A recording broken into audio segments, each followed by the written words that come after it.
Hello, this is Daniel Rao, and welcome to Gerrymandering in the Deep South. So, my project aimed to demonstrate gerrymandering in the southern United States over time. And I chose the Deep South because, well, after the Civil War, the region faced economic hardship and it was just a hotbed for racial animosity during and after Reconstruction. So, I really wanted to see how gerrymandering has affected the Deep South state specifically during the past 50 years.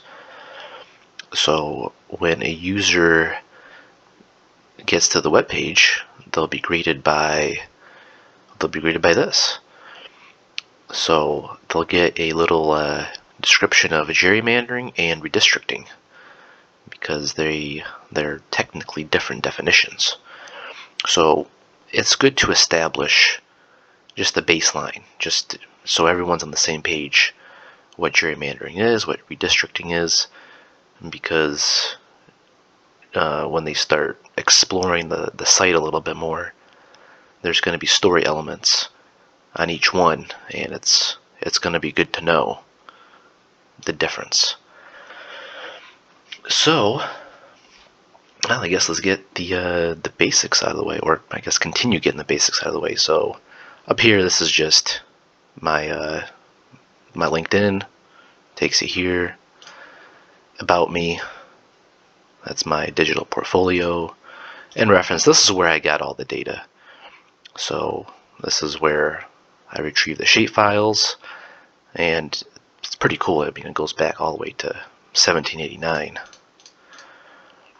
And also, interestingly, these shapefiles do not include party information.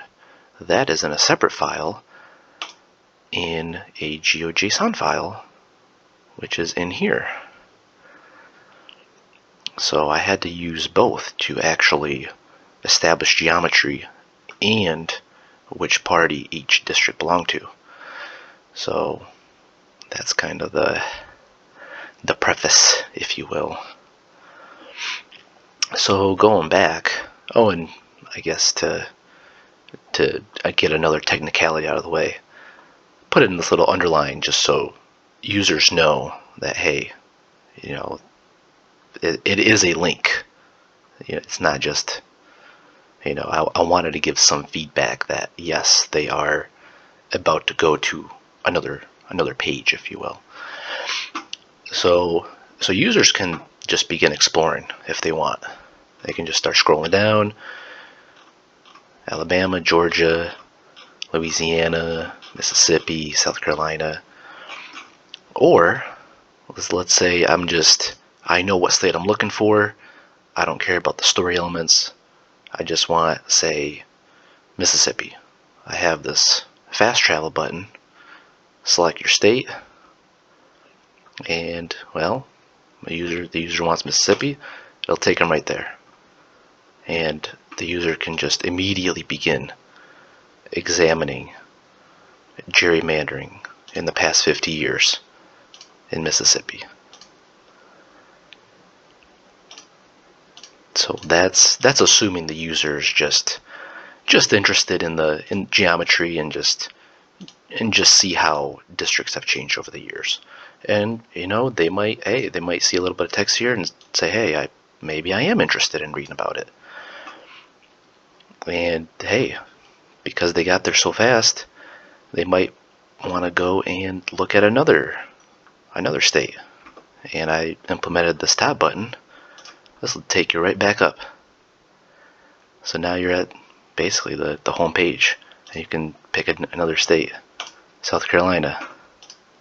So that's the fundamentals of my site. So it's very quick and intuitive to navigate. It tells you basic information you need to know before actually diving into more detailed info, like on Georgia. So that's another one of the things I wanted to do. I didn't want to just show states and geometries. I actually wanted to give it some context, a little bit of history, you know, with the Voting Rights Act and what happened in 1970, what happened in specific districts that users should look out for. So I think that just bringing some story elements into this is it's informative, it's inquisitive, it may spark a conversation, it may get people interested and talking about gerrymandering down the road. So to sum it up, well, I guess I can show more of the functionality here as well. So I wanted to make these I wanted the user to know that, hey, when you click a year, it is like a button. So you can see a little bit of an animation effect, like more of like a depress, that like, oh, it looks like it's pressed. It's a minor thing, but I think it's aesthetically it does help. So that is a tutorial of my site. Thanks.